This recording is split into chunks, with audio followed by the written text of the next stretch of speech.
Hey guys, so I have talked about doing this video for a while and I figured that I should talk about it. It's not something that I like keep a secret anyways. It's stuff that I talk about. I want to be transparent in case, there's other people who have gone through what I'm about to talk about. 3 years ago on October 13th, I was sexually assaulted. I'm gonna go back a little bit to kind of put into perspective why I was at where I was at. So this was in 2017. I had just recently broken up with my on again, off again high school boyfriend, and that was in June of 2017. I finally ended things with him because it was just the most toxic relationship I've ever been in. We'd been on again, off again. I constantly said for that whole 5 years we were together that I was done. I was tired of the cheating. I was tired of the lying. I was tired of all of that. July of 2017, I had to put my cat down. I'd had her since I was 3 years old. My memories, I still get so teary-eyed just talking about her because she was just such a big part of my life, but my memories begin with her. She's been there since I could even remember. And she was just hurting and in so much pain. And so in July, I had to make the decision on putting her down or not. That just took a big toll out on me. She was 18 when I had to put her down, and she was having seizures towards the end. And again, that was in July. At the time, I was working in financial aid. So I put her down, and then I had to leave to go back to school. And then in August of 2017, my mom moved to a different state.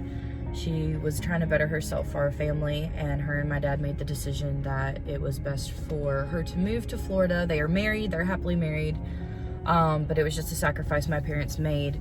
So my dad stayed home with us at our North Carolina house, and then my mom moved to Florida. And even though I was basically living in Georgia the whole entire time I was in school down there, I would try to come home like every other weekend if I could, and my mom was the only one who we really would like spend a lot of time together, because my dad would play on the weekends, and then my sister and brother-in-law would go off and do their things with their friends. And so like with my mom moving, I was like, well, I don't have anybody to spend time with me. You just see like even now like how emotional I am, how much it affected me.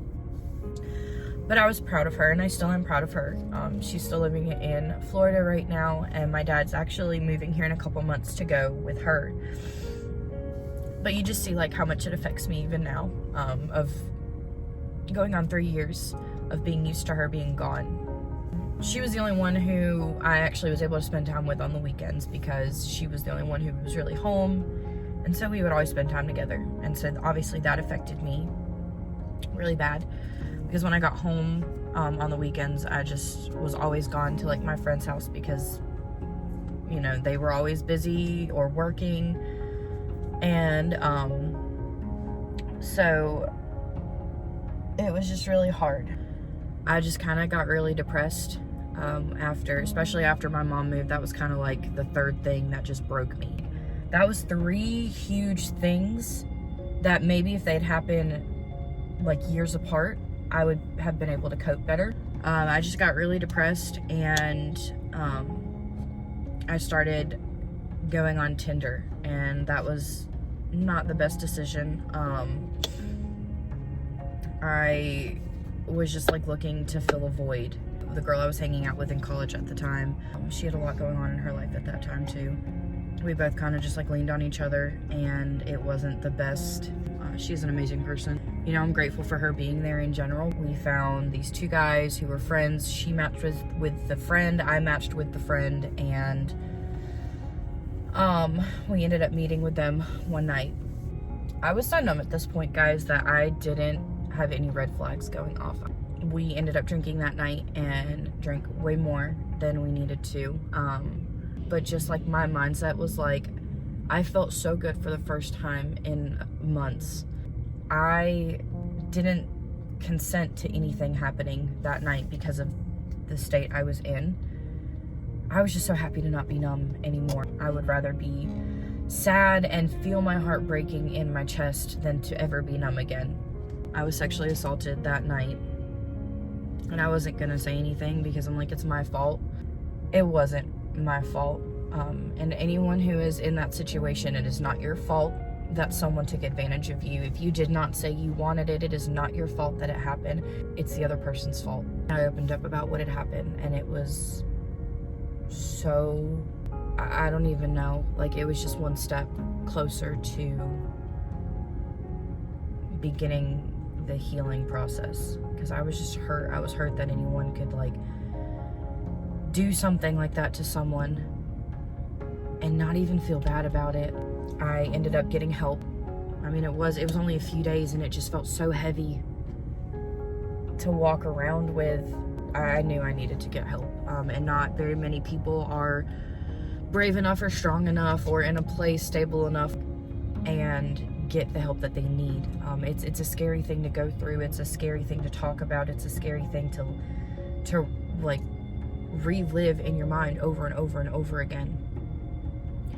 But in order to have that healing, you have to take that first step of saying, this is not my fault, and I'm gonna get help. I'm going to find someone to talk to. And thankfully there was a center that I was able to go to that I got the help that I needed.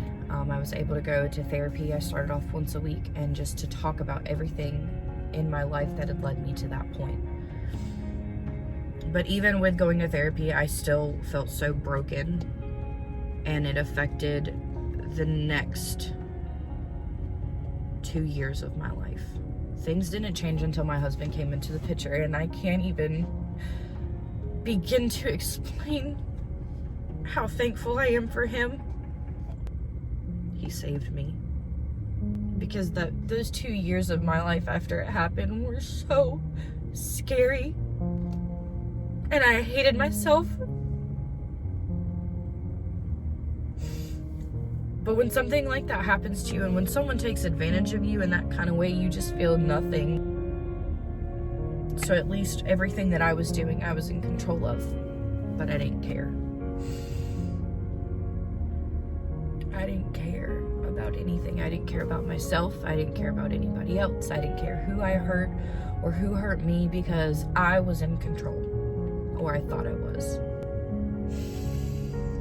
But those 2 years were so hard, and it just left me feeling even worse about myself and even more broken. Even though I felt like I was in control, I wasn't in control. I was still letting what had happened to me dictate my life.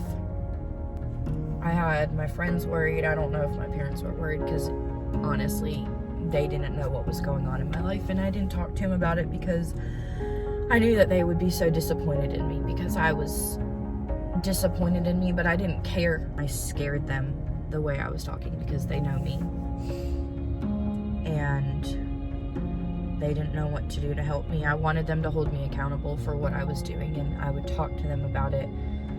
But then I just got to the point where I just didn't want to hear it anymore. I wouldn't tell them, or I would lie to them.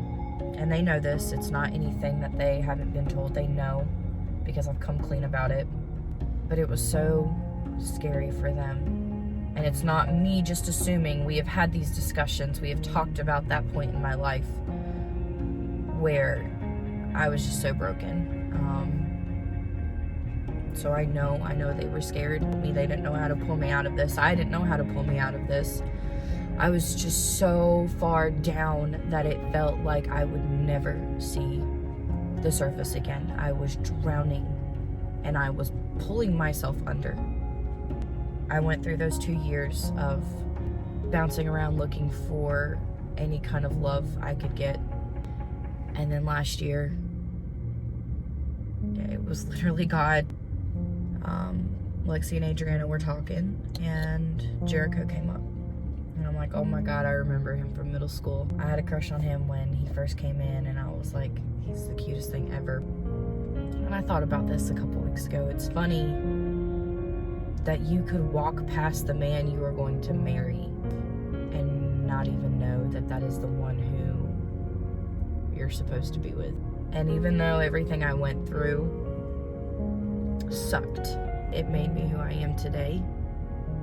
proud of the person I became. And it has solidified my decision on what I want to do with my life. I want to be a music therapist. I want to help kids and young adults who have been through what I've went through, and I want to help them get through it. People asked me why I didn't press charges. And that's a decision you have to make on your own. If it's going to help you heal, then do it.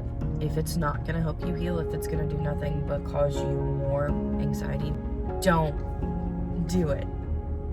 Don't let anybody push you into doing something that you don't want to do or you're not ready to do. Because I didn't press charges on my offender. And I don't regret it. I mean, I pray that he doesn't ever do anything like this to anybody ever again. I don't regret my decision for a second. I think it just would have been too much for me to handle. And whatever is going to help you in the long run, that's what you need to do. Yeah, my situation wasn't as bad as other people's, and I'm not saying that it is. I mean, it was bad for me. You don't need to compare your story to what other people go through, because that's not their life. They're not the ones who have to deal with the consequences of someone else's actions on a daily basis. But you'll overcome it. You will get there to a point where you can look up and smile again. And I pray that if you're watching this video and you have been through what I went through, I pray that you have people in your life that I had. I pray that God puts people in your path that help you. Because whether my best friends realize it or not, the fact that they never gave up on me was so important. If my best friends hadn't been there, I don't know if I would have gotten through it. But the fact that they stayed there and they lived that with me was so huge.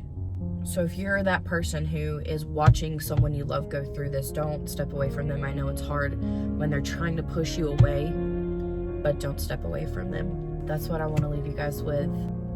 Make sure you like this video and subscribe to my page for more videos. Not all of them are going to be heavy. Some of them, things we talk about, they'll be heavy. And I will see you guys next time.